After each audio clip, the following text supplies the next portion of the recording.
It's been 5 years since Liverpool's incredible 2019-2020 Premier League triumph, a season when they steamrolled the competition with record-breaking performances and an unrelenting hunger for glory. Since then, however, the road has been far from smooth.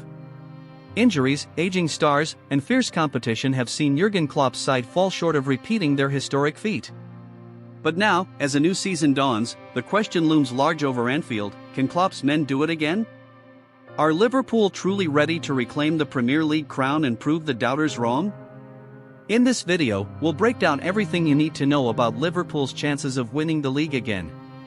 We'll explore the highs and lows since their last title, how Klopp's tactics have evolved, the impact of key signings and departures, and whether their squad has the depth and mentality to go toe-to-toe with powerhouses like Manchester City and Arsenal.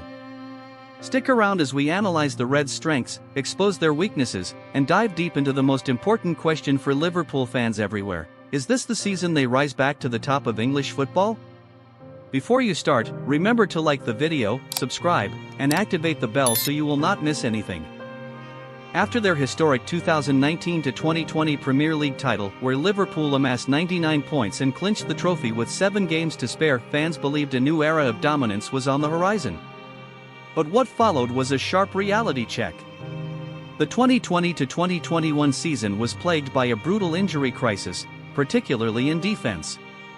Virgil van Dijk, Joe Gomez, and Joel Matip all suffered long-term injuries, forcing Klopp to rely on makeshift centre-back pairings like Fabinho and Jordan Henderson. The result? A team once feared for its stability was suddenly vulnerable. Despite a mid-season collapse, Liverpool somehow clawed their way to third, thanks to a late unbeaten run. In 2021-2022, Liverpool came agonizingly close to an unprecedented quadruple.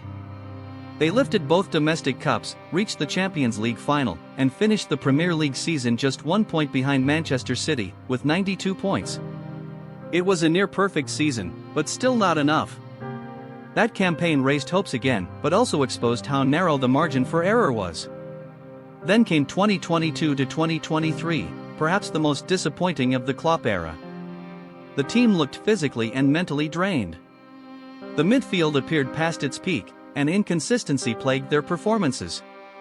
Liverpool finished 5th, missing out on Champions League football for the first time since 2016, a major blow for a club of their stature. What caused the decline? It wasn't just injuries. The squad aged. Key players like Henderson, Milner, and Firmino were no longer able to perform at the highest level consistently. Klopp's intense pressing system began to wear players down, and tactically, opponents started figuring them out. Still, over time, Klopp recognized the need to evolve.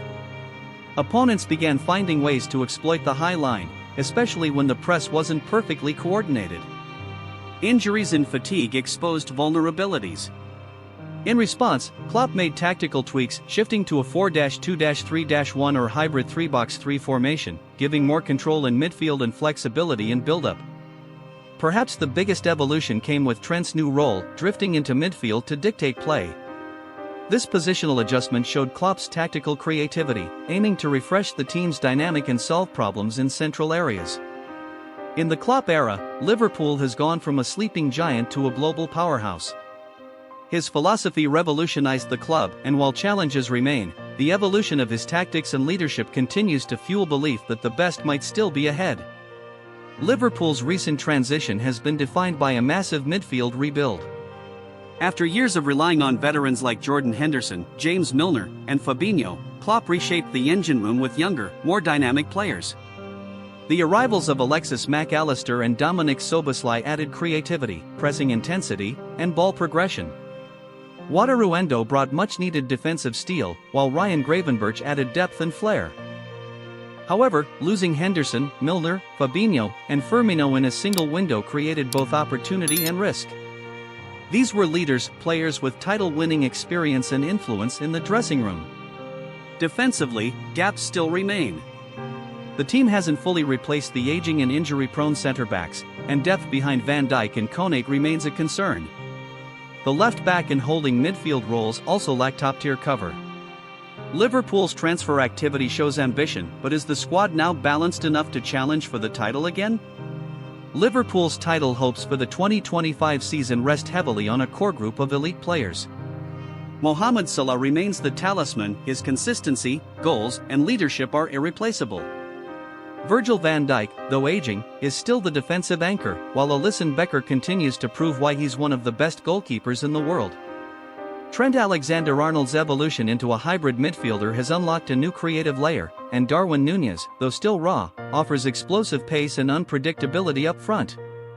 If Núñez can improve his finishing, he could be a game-changer.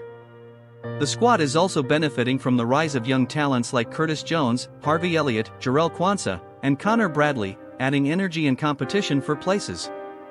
However, injuries remain a major concern, especially in defense. A few absences in key areas could derail momentum. When compared to Manchester City's incredible depth or Arsenal's youthful balance, Liverpool's bench still feels thinner. The first 11 is strong, but squad depth across 38 games in multiple competitions could prove decisive in the title race. One of the most fascinating aspects of Liverpool's recent evolution is Jurgen Klopp's willingness to adapt tactically. The intense, high-octane gegenpressing that defined his early years at Anfield is still present, but it's no longer the only tool in the box. Perhaps the most notable change is the hybrid role of Trent Alexander-Arnold. Instead of staying glued to the right flank, Trent now regularly inverts into central midfield during build-up play. This positional shift allows him to act as a deep-lying playmaker, increasing Liverpool's control in central areas and unlocking new passing lanes. It's a bold move, one that sacrifices some defensive width but adds creativity and tempo. In midfield, Klopp has moved away from his traditional flat trio toward a box midfield or 3-box-3 setup, especially against teams that sit deep. This structure features two central defenders, with a fullback tucking in, usually Trent, and two advanced midfielders pushing up behind the striker. The goal? Dominate possession zones and create overloads between the lines. Liverpool's pressing style has also evolved. While still aggressive, it's more calculated now, less about swarming recklessly, more about cutting off angles and triggering coordinated traps. This helps preserve energy and reduces exposure on counters, a key adjustment after seasons of being punished by fast breaks. Tactically, this evolution gives Liverpool more flexibility. They've struggled in the past to break down low blocks, especially at Anfield against bottom-half teams, but the new shape, combined with more technical midfielders like Mac Allister and Szoboszlai, offers more tools to unlock packed defenses. Against bigger teams, the high press and transitional speed remain weapons. But now, Klopp's Liverpool can also play with patience and control, a sign of a maturing, multi-dimensional side. Still, questions remain. Can Trent balance his hybrid role without leaving defensive gaps? Will the team stay disciplined in big games and grind out ugly wins in smaller ones? If Liverpool gets this balance right, they'll be a serious threat to any opponent. Tactical flexibility may be the edge they've been missing. For Liverpool to reclaim the Premier League title, they must outlast some of the most competitive sides in Europe, starting with Manchester City. With Erling Haaland leading the line and Pep Guardiola constantly evolving his tactics, City remain the team to beat. Their squad depth, experience, and winning mentality make them formidable, though questions about motivation after so much recent success could open a small window of opportunity. Arsenal are perhaps the most exciting challenger. Mikel Arteta's young side continues to grow in confidence and maturity. They came close in 2023 and have added smart reinforcements. With players like Saka, Rice, and Odegaard, they're no longer underdogs, they're genuine contenders. Manchester United, Chelsea, and Tottenham remain unpredictable. United are rebuilding under Ten Hag, but inconsistency plagues them. Chelsea are still a work in progress, while Spurs are exciting but lacking in squad depth. Newcastle, with their high-intensity style and financial backing, are rising fast, but squad rotation across multiple competitions could test them. In short, Liverpool's rivals are strong, but not invincible.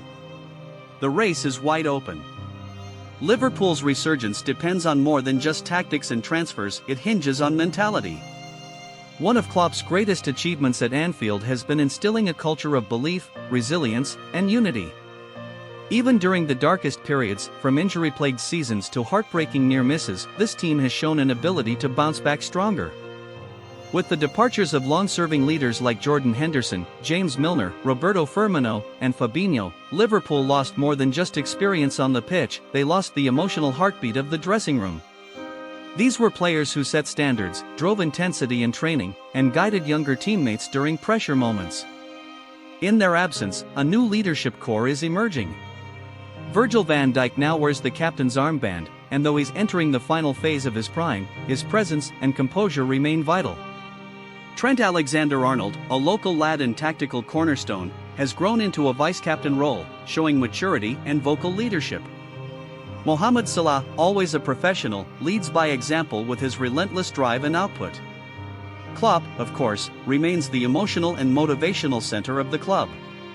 His ability to connect with players on a human level, inspire belief, and foster a family-like environment sets him apart. He doesn't just build teams, he builds mindsets. When Klopp speaks, the squad listens. Liverpool's mentality has always been a key weapon.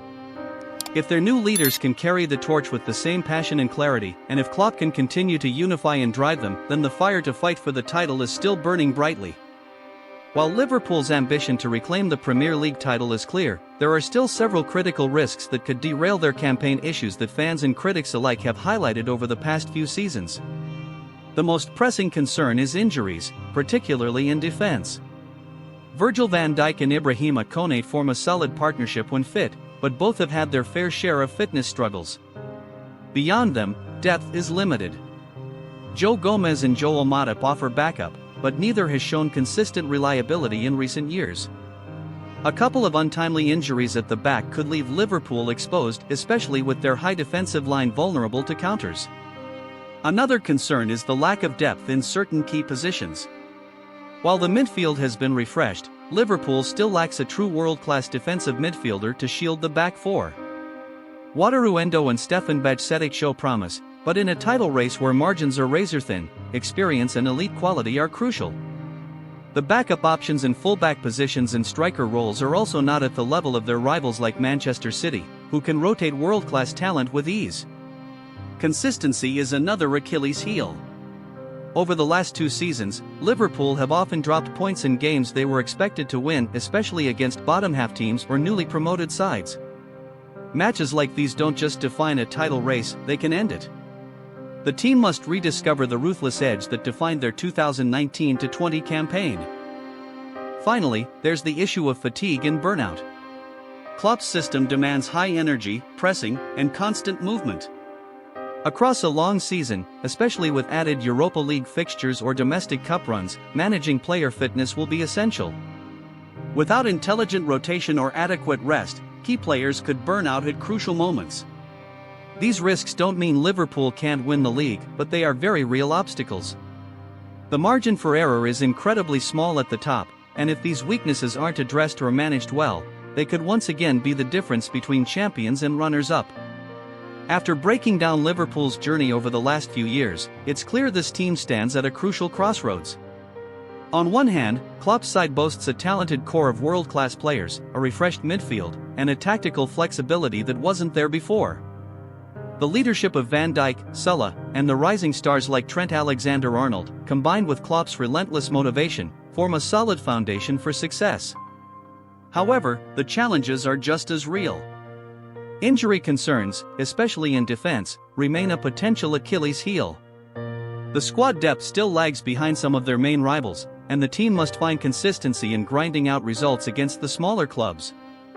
The intense style of play, while electrifying, could test their stamina across a long season. So, are Liverpool truly ready to lift the Premier League trophy again? The answer is, possibly, but it won't be easy. The Reds have the talent, the tactical brains, and the hunger, but they'll need a perfect blend of fitness, focus, and mental resilience to overcome the fierce competition. If Klopp's men can stay healthy and adapt tactically, this could be the season Anfield rejoices once more. Now, it's your turn. What do you think? Can Liverpool reclaim the throne this season? Drop your thoughts and predictions in the comments below, let's get the debate going. If you enjoyed this deep dive, don't forget to like the video, subscribe to the channel, and hit the notification bell so you never miss an update on Liverpool and the Premier League. Thanks for watching, and YNWA.